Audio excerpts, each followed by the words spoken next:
Telugu cinema పరిశ్రమకి చాలా దుర్దినం.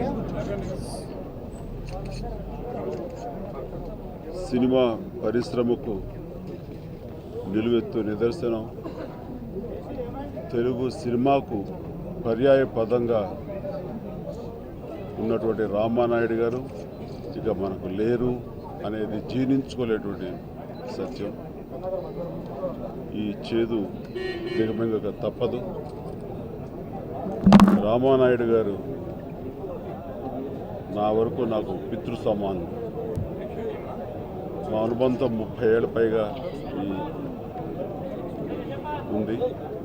ఎప్పుడు కనిపించినా నన్ను పేరుతో కాకుండా రాజా అంటూ చాలా ముద్దుగా పిలిచేవారు.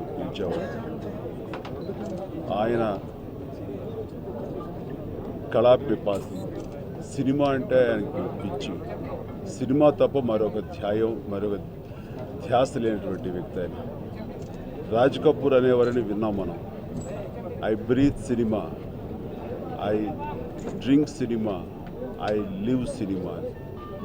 టోటల్ సినిమాయే తన ప్రపంచం అని ఆయన అనేవారు. ఆ తర్వాత ఒక రామానాయుడు గారి గురించే మనం చెప్పుకోవాలి. సినిమాయే సర్వస్వం, సినిమాయే తన జీవితం. చాలాసార్లు సురేష్ గారు అంటుండేవారు నాతో రామన్ తండ్రి గారి గురించి, మీరే చెప్పండి ఇంకా సినిమాలు తీయటం మానేయమని.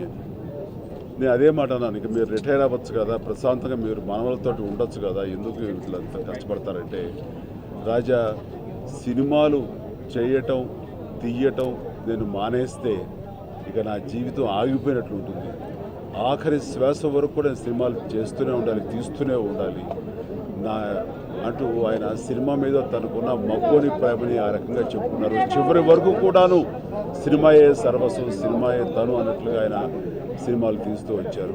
అది ఒక తెలుగు సినిమాలోనే కాదు, యావత్ భారతదేశంలోని అన్ని భాషల్లోనూ ఆయన సినిమాలు తీయటం అనేది రేర్ ఫీట్.